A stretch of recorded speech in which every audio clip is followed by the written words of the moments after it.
Assalamualaikum warahmatullahi wabarakatuh. Akhirnya Anies Baswedan angkat dan buka suara terkait dengan kecurangan Pilpres yang lalu, termasuk dengan situasi Pilkada Jakarta saat ini.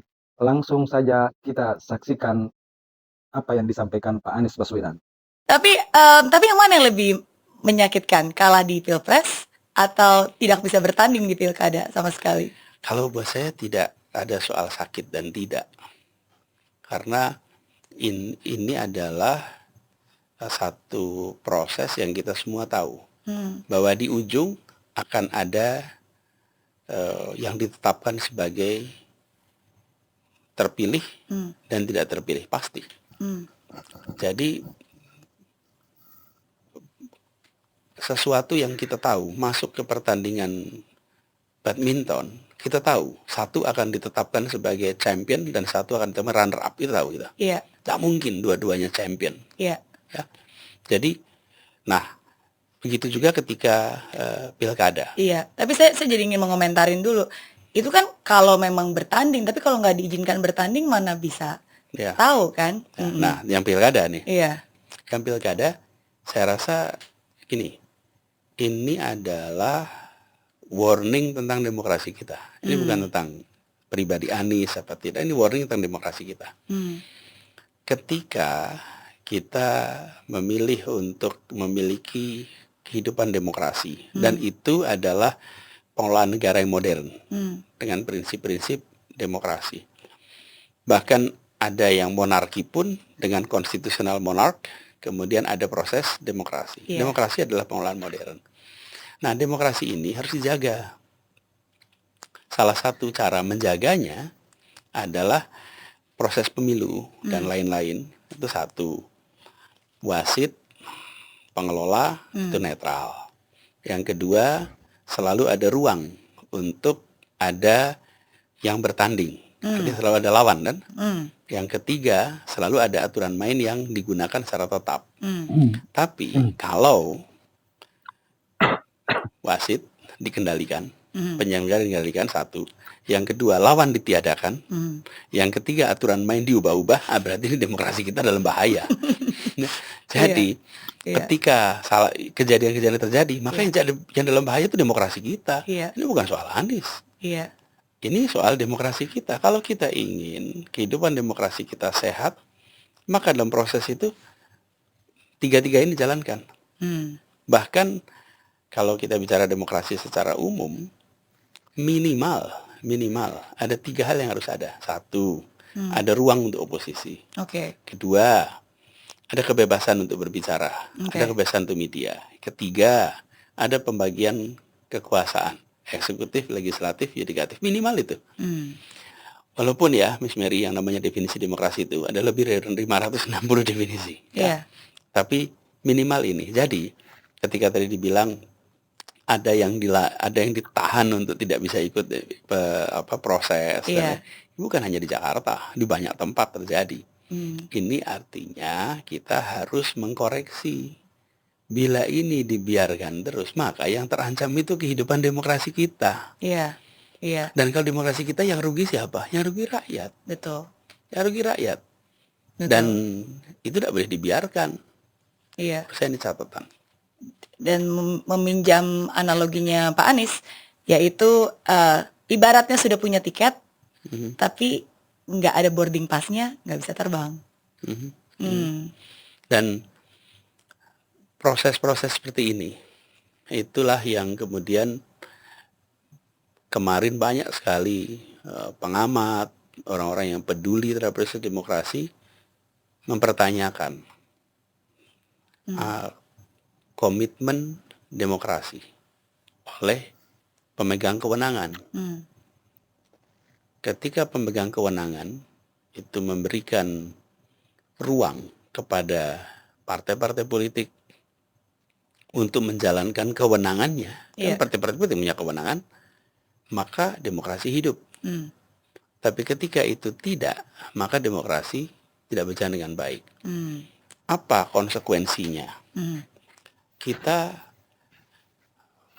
menginginkan Indonesia ini maju. dan Indonesia maju ini salah satunya kegiatan ekonomi bisa bergerak dengan baik. Ya. Untuk pelaku-pelaku ekonomi itu mau berkegiatan dengan baik, maka kita memerlukan tambahan modal yang nggak sedikit. Kita mau sederhananya, lihat usaha kecil, membuat jahitan di garasi rumah. Sesudah jahitannya berkembang, perlu tambahan mesin jahit. Perlu tambahan mesin jahit itu harus belanja, itu perlu modal. Perlu tambahan 3 mesin, 4 mesin itu modal. Nah, Indonesia punya kegiatan ekonomi, kita mau kembangkan perlu modal. Ya. Nah, pelaku-pelaku yang akan membawa modal itu akan melihat apakah aturan main di Indonesia ini dihormati apa tidak. Ya. Kalau aturan main dalam politik tidak dihormati, apalagi dalam aturan main dalam ekonomi. Ya. Kalau di dalam aturan main politik itu dibiarkan ada kompetisi sesuai regulasi, maka pasarnya dibiarkan juga ada kompetisi. Ya. Tapi kalau kompetisi dihilangkan dalam politik, ini bisa juga nanti dalam ekonomi dihilangkan kompetisi. Yang tidak sepaham dihentikan. Ya. Yang tidak sama ditiadakan. Iya. Nah, kalau itu terjadi, buat apa saya melakukan kegiatan usaha? Jadi hati-hati dengan peristiwa seperti ini. Ini bukan sekedar persoalan di dalam arena politik saja. Bagi pelaku-pelaku kegiatan yang lain, sebentar. Ini tanda-tanda nih yang bisa terjadi tidak hanya di sektor politik, tapi di sektor ekonomi, di sektor-sektor yang lain. Ya. Kenapa menghormati prinsip demokrasi itu jadi penting? Supaya memberikan namanya kepastian hukum. Setuju. Dan itulah potret besarnya. Ya. Jadi ketika ada seseorang dihentikan, dipotong sana sini, maka pertanyaannya ini bisa terjadi juga ya di dunia usaha saya nih. Kalau saya tidak memiliki backup yang cukup, apa saya punya sesuatu yang berbeda dengan kegiatan usaha yang lain, saya bisa ditiadakan. Nah, di situ sebabnya ini bukan tentang satu orang, tapi ini tentang jalannya satu bangsa. Jadi, Miss Mary, persoalan yang tadi dikatakan jauh lebih besar daripada persoalan tentang Anies. Dan itulah sebabnya kenapa ini harus kita perbaiki. Ya. Kalau tidak, ongkosnya mahal untuk Indonesia. Ya. Semua orang akan terutama yang besar-besar yang mau membantu Indonesia dengan membawa modal. Itu saya berikan analogi, kepengen nambah mesin jahit aja. Iya. Usahanya tuh nggak bisa kalau nggak ada pinjaman dan pemodal. Kita perlu pemodal. Setuju. Nah, tapi mereka yang besarnya akan tunggu. Udah, kami tunggu 5 tahun lagi. Kami tunggu 10 tahun lagi. Oh, mereka tahan untuk nunggu sekian tahun karena bicaranya besar. Nah, ketika menunggu, Vietnam ambil, Filipina ambil, Thailand ambil. Akhirnya kita ketinggalan. Ketinggalan kenapa? Karena keserakahan, karena ketidakmauan kita mengikuti aturan, karena ketidakmauan kita untuk menghormati prinsip demokrasi, ongkosnya ditanggung semua. Bukan lagi rahasia umum bahwa Pilpres kemarin itu mulai dari pencalonan Gibran sudah menjadi perdebatan dan kontroversi yang tidak ada habisnya sampai hari ini. Bahkan PDIP menggugat ke pengadilan agar untuk dibatalkan pencapresan Gibran ini, sehingga dalam prosesnya itu pun terasa begitu kuat kecurangan dan untuk memenangkan pasangan tertentu. Dan apa yang disampaikan Pak Anies di sini tentu itu masyarakat sudah tahu secara umum bahwa memang ada kecurangan yang terjadi di Pilpres kemarin. Dan yang disampaikan Pak Anies ini dalam konteks juga Pilkada Jakarta bahwa memang pertandingan tidak fair, tidak berjalan seperti yang kita harapkan, dalam artian di sini wasit tidak adil ya, karena mungkin dapat tekanan yang kuat, kemudian aturan main itu diubah untuk kemenangan pasangan-pasangan tertentu. Dalam konteks Jakarta justru lawan tanding itu ditiadakan, dan inilah Pak Anies Baswedan yang tak ada satupun partai politik mendukung beliau di Pilkada Jakarta. Tapi Pak Anies tetaplah Pak Anies, kecintaan rakyat Indonesia, apalagi rakyat Jakarta saat ini kita lihat tidak pernah redup sedikit pun.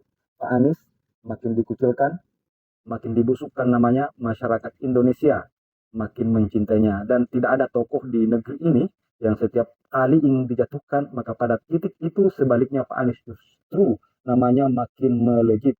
Jika Pak Anies ingin dicarikan kekurangannya pada titik-titik tertentu, maka justru yang selalu muncul adalah kebaikan-kebaikan Pak Anies di mata publik, di mata masyarakat Indonesia. Itulah pesona Anies Baswedan. Memang tidak ada manusia yang sempurna, tidak ada manusia yang tidak memiliki kekurangan, namun Pak Anies ini mampu tampil menjadi teladan bahwa masih ada sosok politisi yang bisa kita teladani di negeri ini, seperti dulu para pendiri bangsa yang mereka adalah semuanya para politisi, namun mampu menginspirasi, mampu dijadikan teladan di dalam kehidupan berbangsa dan bernegara. Dan saya kira salah satu yang politisi saat ini yang bisa kita jadikan teladan itu adalah Pak Anies Baswedan. Terima kasih.